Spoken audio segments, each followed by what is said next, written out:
월급이 사라진 자리를 뭘로 채울까? 은퇴를 앞둔 직장인의 가장 큰 고민은 사라진 월급의 빈자리를 메우는 것일 겁니다. 오늘 은퇴스쿨에서는 무드셀러와 함께 퇴직금으로 월배당 ETF에 투자하는 은퇴자가 알아야 할 것들을 알아보겠습니다.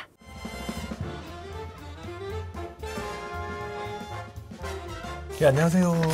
당신의 노후 준비를 돕는 연금왕 무드셀러입니다. 근데 무드셀러, 요즘 월배당 ETF가 굉장히 유행하고 있고 이 성장세가 가파르다고 들었어요. 2024년 한 해 동안 시작할 때는 상장되어 있는 월배당 ETF가 39개였는데 네. 연말에는 101개까지 늘어났어요. 적립금 규모도 한번 봐야 되는데 연초에 한 3.6조 원 정도 됐던 게 연말에는 한 19.5조 원.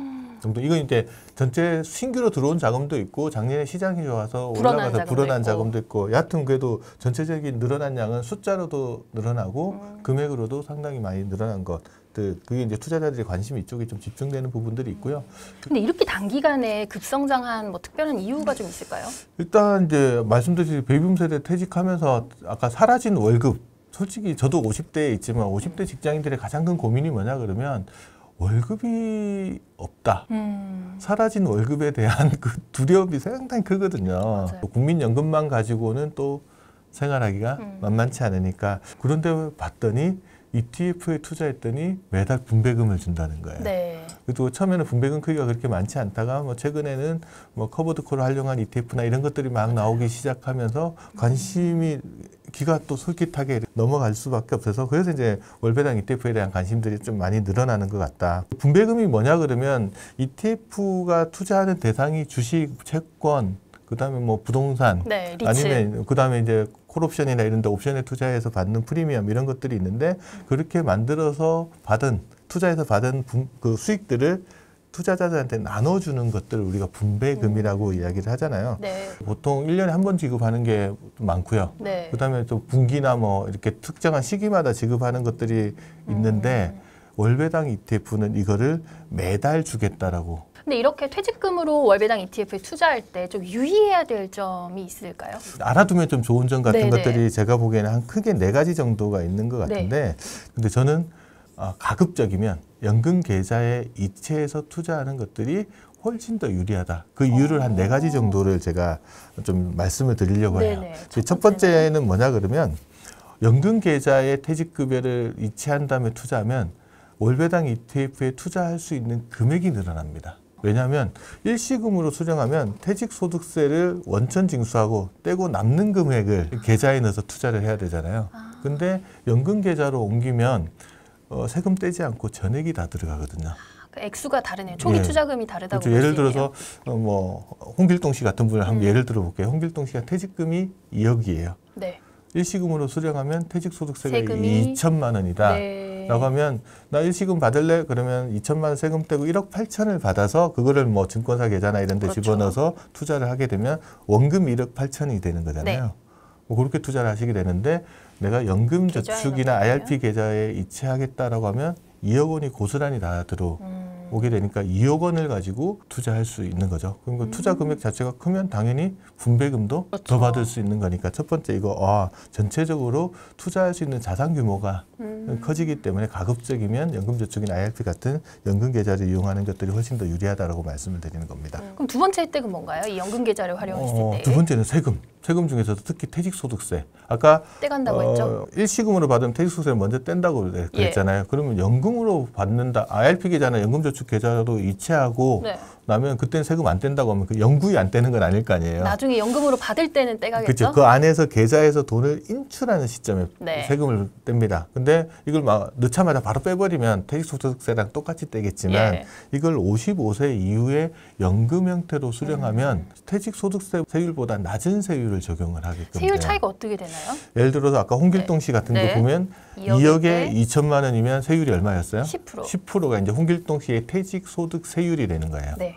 그런데 이분이 2억 원을 연금저축이나 IRP 계좌에 이체한 다음에 55세 이후에 연금으로 수령한다 그러면 연금 수령 연차가 처음에 개시하자마자 1년 차부터 10년 차까지는 퇴직소득세율의 70%에 해당하는 세율로 과세를 합니다. 연금소득세를. 그러면은 퇴직소득세율이 10%였으니까 70%면 7%를 적용하잖아요. 홍길동 씨가 예를 들어서 2억 원을 넣고 나 매년 2천만 원씩 연금 받을래? 그럴 수 있죠. 네. 그러면 2천만 원을 받으면서 7% 세율이면 얼마예요? 140만 원 네. 내는 거죠. 그러면 네. 10년 동안 2억 원을 매년 2천만 원씩 찾아 쓰면서 140만 원씩 세금을 낸다고 가정을 하면 네. 1,400만 원 세금을 그러네요. 내는 거니까 실질적으로 600만 원 정도 세금을 절감할 수 있는 효과가 그러네요. 있는 거라면 한 30% 크다. 절감이 되거든요. 네. 그럼 사람들이 물어봐요. 그러면 야, 그 분배금 받아서 이렇게 연금 받는 거 아니야? 이렇게 네. 질문을 하시는데 네. 법적으로는 어떻게 되어 있냐면 퇴직연금을 개시를 하면 네. 퇴직금 원금부터 빠져나오게끔 되어 있습니다. 네. 그래서 홍길동 씨가 새로 만든 IRP 계좌에 퇴직금 2억 원을 딱 집어넣으면 네. 거기 2억 원 전체가 퇴직급여죠. 네. 근데 이거를 월배당 ETF에 투자하면 매달 분배금이 이렇게 나오죠. 차곡차곡 쌓일 네. 거 아니에요. 그러면 사람들은 자기는 분배금을 빼서 연금을 받는다라고 생각을 하지만 그게 아니라 실질은 네. 이제 세법상으로는 분배금은 나중에 빼고 퇴직금 원금부터 빠져나오는 거다라고 네. 생각을 하면 됩니다. 그럴 때 이제 퇴직금 원금을 연금으로 수령할 때는 1년 차부터 10년 차까지는 70%. 퇴직소득세율의 70%를 적용한다.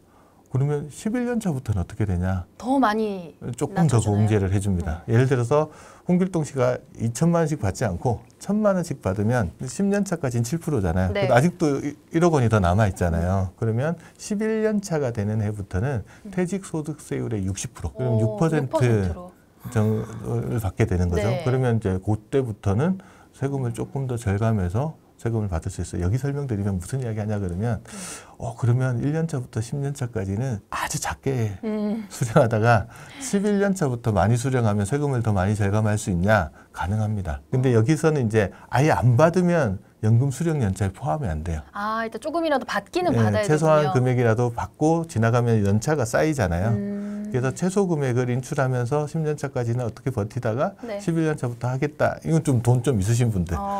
그렇게 전략이군요. 전략적으로 그렇게 이야기를 하시는데 일단 세율은 전체적으로 봤을 때 10년 차까지는 퇴직소득세율의 70%, 네. 11년 차부터는 퇴직소득세율 60%. 60%예요. 그러니까 내가 받았을 때 퇴직소득세를 절감할 수 있기 때문에 이 부분 때문이라도 만약에 투자하더라도 연금계좌를 활용하시는 게 좋다 이렇게 말씀을 드리는 겁니다. 말씀하신 대로 연금 계좌를 활용하면 투자 금액은 늘리고 또 퇴직 소득세 부담은 덜 수 있다고 하셨죠. 네. 그 연금 계좌에서 이 월배당 ETF에 투자할 때 또 얻을 수 있는 세 번째 혜택은 무엇인가요? 근데 그다음에 이제 분배금에서 나오는 세금도 원래 좀 절감할 수 있어요. 예를 들어서 일시금 받아서 내가 일반 계좌에서 월배당 ETF에 투자하면 분배금이라는 것들은 세법상으로는 배당 소득에 해당됩니다. 네. 배당 소득에 대해서 지급을 할 때 금융회사는 15.4% 세율로 맞아요. 소득세를 부과를 하고 원천 징수하고 남은 금액을 지급을 하잖아요. 받을 때마다 세금 떼고 나오고 그다음에 또 이게 분배금 가지고 노후 생활을 하려는 분 입장에서는 금액이 좀 클 수 있죠. 그럼 뭐가 문제가 되냐? 우리나라는 이자 소득이나 배당 소득이 1년에 2천만 원 넘어가면 금융소득 금융소득 종합과세를 가는 이슈가 있습니다. 그렇게 그쵸. 되면 다른 소득이 많으신 분은 세율이 또 올라가는 문제들이 있어요. 일반 맞아요. 계좌 했을 때. 근데 이제 연금 계좌로 하게 되면 처음에는 퇴직금 원금부터 빠져나가고 원금 다 빠져나가면 이제 그때부터 분배금을 분배금으로. 재원으로 지급을 하는데 세율이 어떻게 되냐 그러면 분배금을 재원으로 연금을 수령할 때는 세율이 5.5에서 4.4, 3.3 이렇게 적용이 됩니다. 그래서 어떻게 적용된다? 55세부터 69세까지는 네. 수령 금액의 5.5. 근데 앞쪽에 퇴직금 재원으로 받다가 기간이 좀 많이 지났으니까 나이가 좀 더 먹었을 네. 수도 있잖아요. 70세부터 79세까지는 4.4. 그다음에 80세 이상은 3.3 이렇게 적용이 돼요. 그러니까 일단 배당 소득세율보다는 상당히 낮다라는 것들도 보시고 그럼 여기 이것도 종합과세 가지 않냐라고 이야기를 하세요. 네. 물론 종합과세 가긴 합니다. 어떻게 되냐 기준은 분배금을 재원으로 한 소득이 연금 소득이 연간 1,500만 원을 넘어가면 다른 소득과 합산해서 종합과세 가기는 합니다. 네. 그럼 1,500만 원 이하로 받는 분은 걱정 안 하셔도 되는데 네. 또 많이 받으면 넘을 수도 있잖아요. 이 경우에도 다른 소득과 합산하면 어차피 똑같은 거 아니야 이렇게 이야기를 하시는데 이때 자기가 옵션을 하나 행사할 수 있습니다. 국세청에다가 네. 나는 종합소득세율 적용하지 말고 단일 세율로 16.5% 세율 적용해줘라고 옵션을 행사할 수 있어요. 네. 그러면 세율이 16.5% 이상은 안 올라가는 거죠. 그러네요. 그럼 이제 다른 수가 있네요. 혹시 이자나 배당 소득이 많아서 금융소득 종합과세 가는 사람 입장에서는 다른 소득하고 합산하면 세율이 자꾸 올라가잖아요. 네. 근데 여기는 캡을 딱 씌워서 16.5로 눌러놓을 수 있는. 그다음에 이제 또 우리가 놓치는 것 중에 하나는 네. 과세 이연 혜택이 있어요. 네. 예를 들어서 분배금을 받을 때마다 일반 계좌에서는 세금을 내잖아요. 떼고 나오는 거니까. 근데 연금 계좌에서는 퇴직금 빠져나갈 때까지는 맞아요. 과세하지 않고 있으니까 그게 계속 이연되면서 재투자할 수도 있고 뭐 금액들이 달라지는 이런 부분들까지 우리가 조금 고려하신다 그러면 연금 계좌를 활용하는 것들이 상당히 좀 좋은 부분들입니다. 그럼 무드셀러, 그 연금 계좌를 활용해서 얻을 수 있는 이 마지막 혜택에는 어떤 것들이 있습니까? 이 마지막 혜택은 뭐냐 그러면 이게 은퇴자분들의 가장 큰 고민 중에 하나인데 은퇴자분들은 직장에서 다닐 때는 직장 가입자라서 건강보험료를 납부를 하잖아요. 맞아요. 근데 퇴직을 하고 나면 대다수가 이제 지역 가입자로 전환해서 건강보험료를 내는데 이때 건강보험료는 소득하고 재산에 부과가 됩니다. 그러니까 건강보험료가 부과되는 소득에는 뭐가 있냐? 근로, 사업, 기타, 이자 배당, 연금 소득들이 해당이 됩니다. 주의 깊게 봐야 되는 건 아까 분배금은 배당 소득이라고 그랬죠. 그렇죠. 근데 이자 배당 소득이 연간 1,000만 원이 넘어가면 거기도 건보료를 부과를 시켜요. 자칫하다가는 건보료 폭탄을 맞을 수가 있나요? 건보료가 부과될 수 있죠. 그러면 1월 1일부터 12월 31일까지 내가 과세되는 이자나 배당 소득이 1,000만 원이 넘는 경우에 부과가 되는 거거든요. 1,000만 원 안 되시는 분 걱정하시지 않으셔도 돼요. 1,000만 1원부터 네. 그럼 1원에 부과하는 게 아니고 1,000만 1원에 전체. 부과하는 거고요.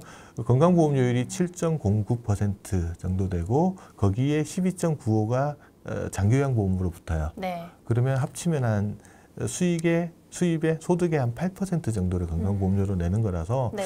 부담이 작지는 않습니다. 근데 대부분 퇴직금을 투자해가지고 월배당 ETF 투자해서 분배금 받겠다는 분들의 상당수는 그 금액을 넘어갈 가능성이 있죠. 월 100만 원 이상은 받고 싶은 마음이잖아요. 하니까. 그러면 이제 네. 넘어가는 거. 그러면 건강보험료가 고민되는 거죠.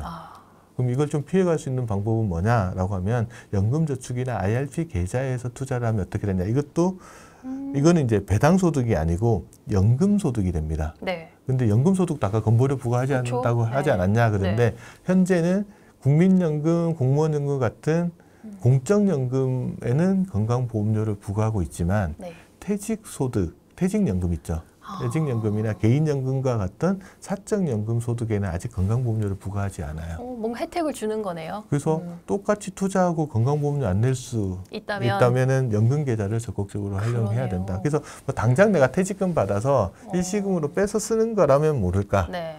그게 아니고 내가 이거 가지고 생활비 용도로 쓰는 거라고 하면 연금처럼 받으실 거 아니에요? 그렇죠. 투자 목적으로 해서. 그럼 또 월배당 ETF 투자한다라고 하면 내가 이거를 배당 소득 형태로 만들 거냐, 네. 연금 소득 형태로 만들 거냐에 따라서 세금도 달라지고 건강보험료 혜택도 달라지기 때문에 이 부분들을 우리가 조금 더 고려하셔서 신중하게 생각을 하셔서 계좌 선택을 하십니다. 그래서 요즘 무슨 이야기 하냐 그러면 자산 관리를 할 때 에셋 알로케이션, 자산을 잘 배분해서 변동성을 줄이고 수익을 높여가는 이 전략도 중요하지만 에셋 로케이션이 중요하다고 합니다.